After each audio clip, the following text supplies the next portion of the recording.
never admit fault. Make the insurance company do their investigation. Don't do their job for them.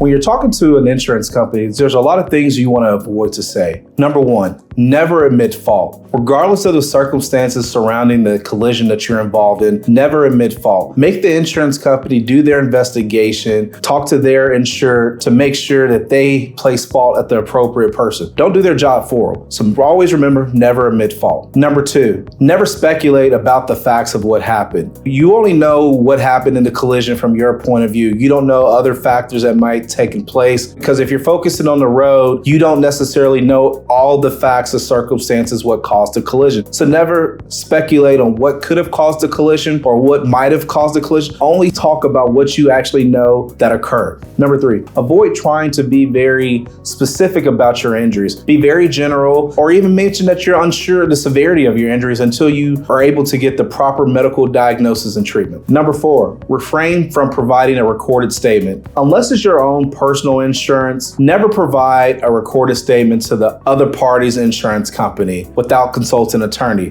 This is important because once you have a recorded statement, if you learn more about the facts and circumstances surrounding that collision, you have this statement already out there and you're on the record of what you said. And it's hard to retract those statements or change your statement once you learn more about the facts. So always avoid providing a recorded statement unless you're required to by your insurance company. And number five, I often say this is the most important thing. Never accept the first settlement offer that they provide. Insurance companies now are trying to offer you money fast to settle your claims without even knowing the extent of your injuries to avoid future payouts. It's important that you never accept the first settlement offer and that you consult with an experienced personal injury attorney. If you have any questions, visit us online at varghesetexas.com or give us a call at 817-203-2220.